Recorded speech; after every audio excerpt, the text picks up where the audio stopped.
Dios les bendiga, queridos hermanos y amigos que en este momento nos acompañan a compartir la preciosa palabra de Dios. Amén.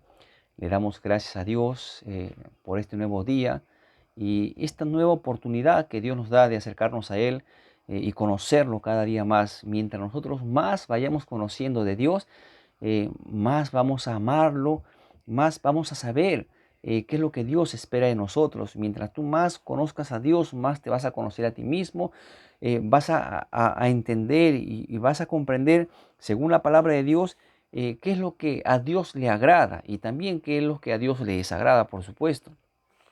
Y en la Biblia vamos a encontrar muchas promesas, muchas bendiciones, muchas demandas para el pueblo de Dios, para los hijos de Dios.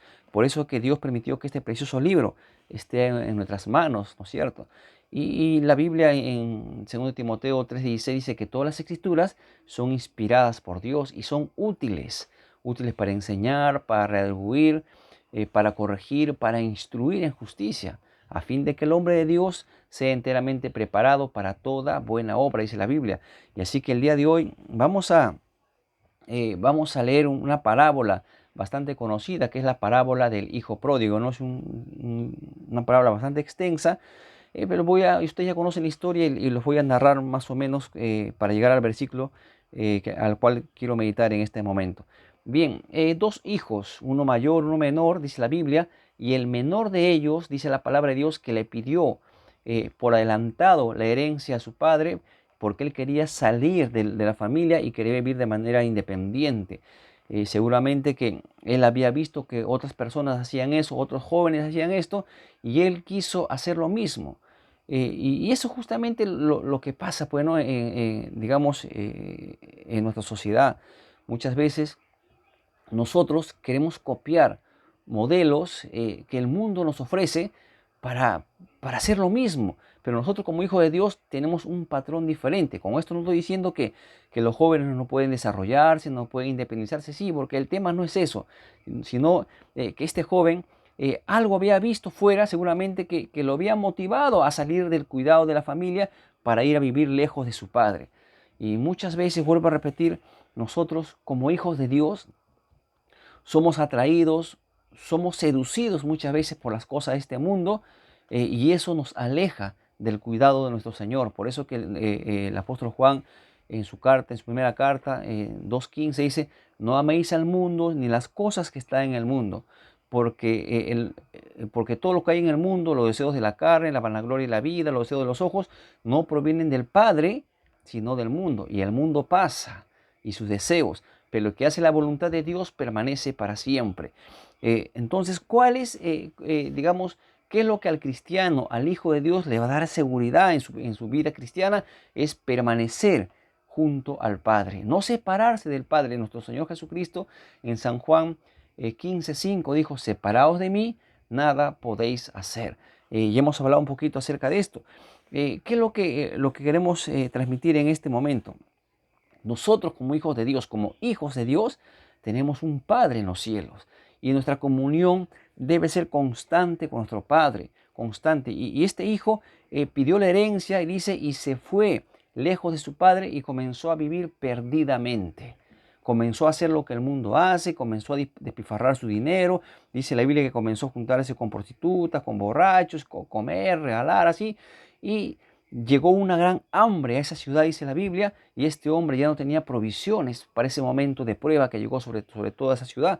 De tal manera que no había dónde alojarse, perdió los amigos, perdió las personas que estaban con él, al punto que este hombre quedó en la calle sin refugio, sin alimento, sin abrigo, y fue a arrimarse a un criador de cerdos para que le pueda dar un techo y un poco de comida. Sin embargo, no era suficiente lo que este hombre le daba y él quería alimentarse con las algarrobas, con el alimento que se le daba a los cerdos.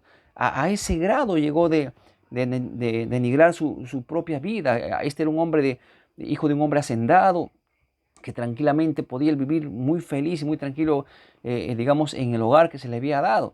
Y eso muchas veces sucede cuando un hijo de Dios deja los grandes privilegios que tiene como hijo de Dios y para irse tras la vanidad de este mundo, pensando que este mundo y el diablo mismo le va a pagar bien. No, mi hermano, dice la Biblia en el libro de Gálatas 6:7, dice, no os engañéis a vosotros mismos. Todo lo que el hombre sembrare, eso mismo va a cosechar, dice la palabra de Dios. Así que no pensemos que si nosotros vamos a hacer algún mal a escondidas de la gente, ese mal va a quedar oculto. No, mi hermano, la Biblia dice que todo lo que el hombre sembrar, eso mismo va a cosechar y todo sale a la luz. Así que este hombre se apartó de su padre para que su padre no lo vea, para que su hermano no lo vea y comenzó a vivir perdidamente. Pero las noticias llegaban a su casa. Las noticias de que él vivía perdidamente llegaban a su hogar y su hermano mayor, cuando escuchaba esa noticia, se molestaba mucho. El padre, cuando llegaba a esas noticias, sufría mucho en su corazón. ¿De dónde sacamos esa información?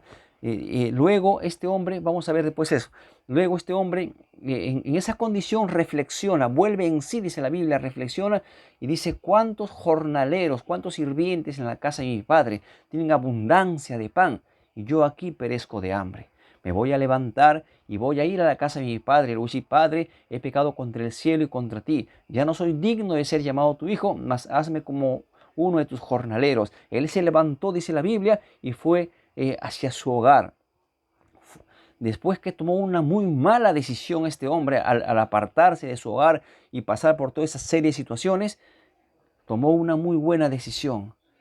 La decisión de volver a casa, humillarse delante de su padre, pedir perdón a su padre, llegar con la cabeza agacha delante de su padre. Él tuvo que vencer su prejuicio, su vergüenza, su derrota, su frustración para llegar a la casa de su padre. Pero él tomó esa decisión. Y esa decisión fue una decisión muy valiente. ¿Por qué? Porque él sabía lo que se exponía.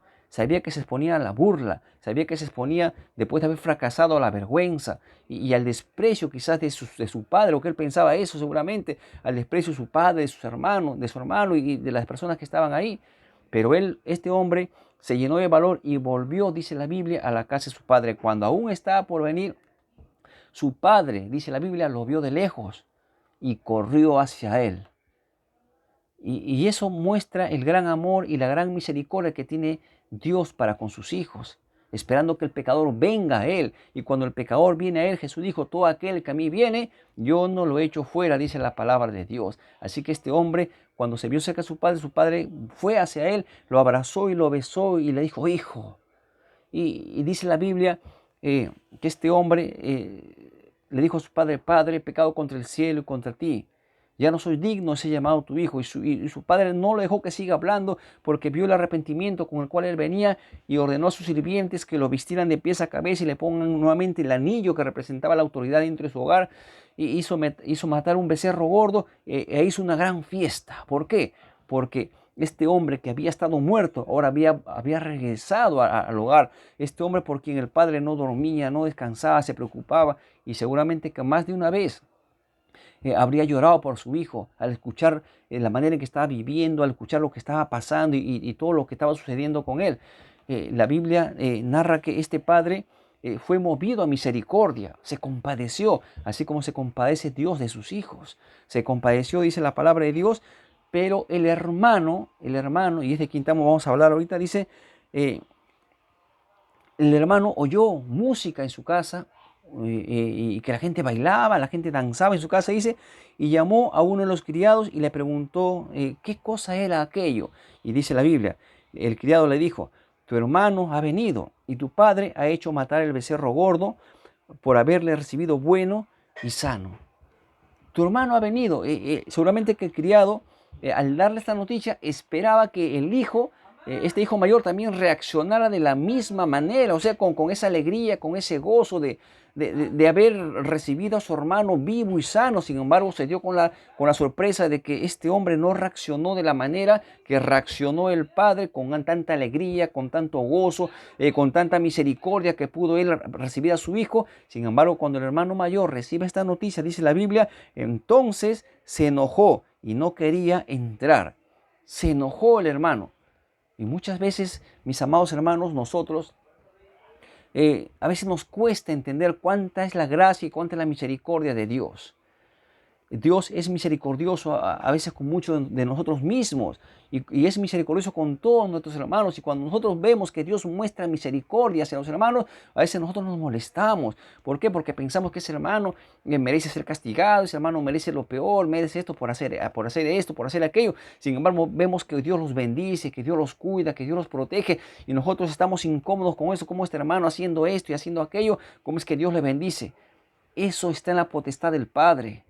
Dios sabe a quién le da, Dios sabe a quién lo bendice, porque Él los ama a todos.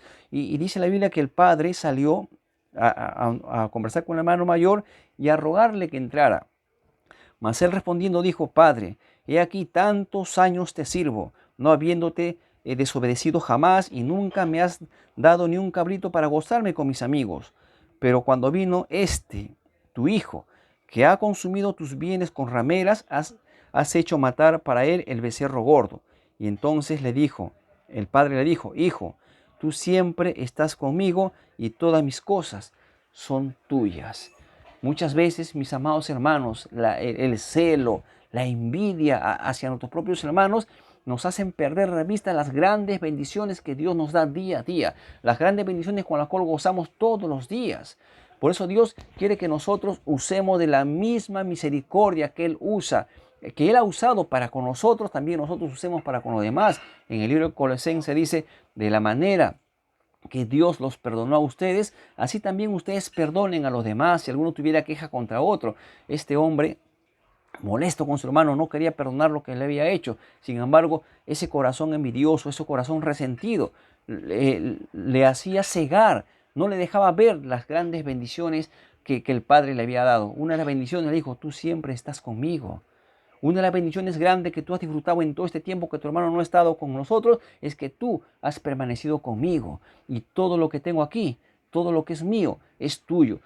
Todas las bendiciones, mi amado hermano, son nuestras. Todo lo que dice en la palabra de Dios es para nosotros. No tenemos por qué envidiar a nadie por sus dones, por sus capacidades, por su ministerio, porque Dios le dio a uno, le dio a otro. Y nosotros por ver con ojos envidiosos o con ojos malos lo que los otros tienen, olvidamos lo que Dios nos ha dado a nosotros. Nos ha dado familia, nos ha dado salud, nos ha dado un techo donde dormir. Nunca nos deja sin provisión, siempre nos guarda, siempre nos cuida.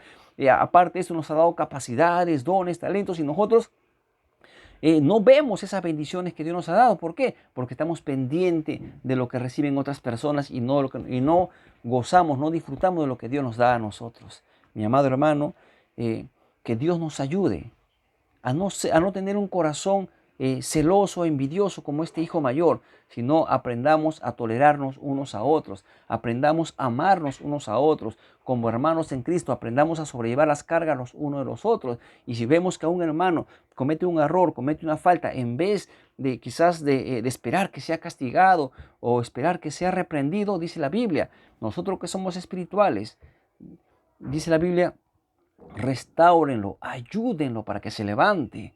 Y no lo juzguemos, no vaya a ser que nosotros también caigamos y cometamos los mismos errores. Eso enseña la palabra en Gálatas 6:2.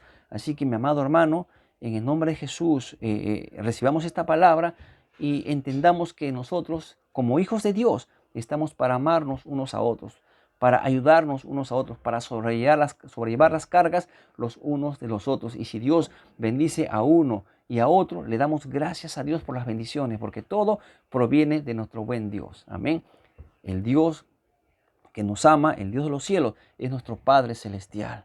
Y a Él le debemos nuestra vida. Amén. Porque Él nos ama y ama a todos por igual. Dios no hace acepción de personas, dice la palabra del Señor. Amén. Así que nosotros como hermanos aprendamos a convivir como iglesia, aprendamos a amarnos unos a otros, a interesarnos unos por otros, así como Jesús dijo, el apóstol Pablo dijo: ese sentir que hubo en Cristo Jesús, haya también en vosotros, ese sentir de amor, de misericordia, de compasión. Amén.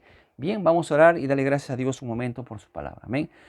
Amado Dios, te damos gracias en el nombre de Jesús por tu preciosa palabra, Dios mío.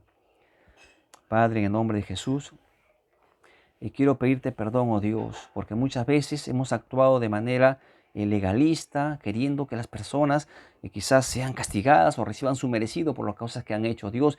Y tú has mostrado misericordia muchas veces con ellos y con nosotros, oh Dios. Perdónanos porque muchas veces hemos pensado mal de nuestros hermanos, oh Dios, en el nombre de Jesús. Te pedimos que tú nos ayudes a ser buenos cristianos, buenos hermanos, apoyarnos, amarnos unos a otros, sobrellevarnos unos a otros, interesarnos unos por otros, oh Dios. Ayúdanos, oh Dios, que tu amor, Señor, esté en los corazones para poder aprender a amar, Señor, a nuestros hermanos y a nuestras familias, oh Dios, en el nombre de Jesús, y que seamos agradecidos por todo lo que hemos recibido de ti, oh Dios. En el nombre de Jesús te damos muchísimas gracias, Padre. Y aprovecho este momento, Señor, para orar por aquellos hermanos, Señor, aquellos amigos que pueden estar pasando por momentos de enfermedad y que están escuchando esta palabra, Dios mío. Pon fe en sus corazones, oh Dios, y sánalos de toda enfermedad, oh Dios. Tú eres nuestro sanador. En la cruz del Calvario, Señor, cuando derramaste tu sangre preciosa, estabas perdonándonos todos nuestros pecados y estabas sanándonos todas nuestras enfermedades, oh Dios. Gracias, Señor, recibimos sanidad en el nombre de Jesús. Por tu nombre somos sanados en el nombre de Jesucristo, Dios. Muchas gracias. Gracias, Señor. Y trae abundante provisión sobre aquel que lo necesita. Llena sus mesas de bienes, de provisiones, oh Dios. Bendice los trabajos y los negocios de nuestros hermanos y amigos, oh Dios, en el nombre de Jesús. Y sigue restaurando los hogares, las familias, los matrimonios, las relaciones, oh Dios, porque tú eres el Dios que restaura y sana en el nombre de Jesucristo. Muchas gracias, eterno Dios, en el nombre de Jesús. Amén y amén. Que Dios te bendiga, querido hermano. Para mí ha sido un enorme placer compartir la palabra de Dios con ustedes y conmigo será hasta mañana, si Dios así lo permite. Un abrazo fuerte aquí para todos ustedes y que Dios le dé un hermoso y muy bendecido día. Que Dios los bendiga.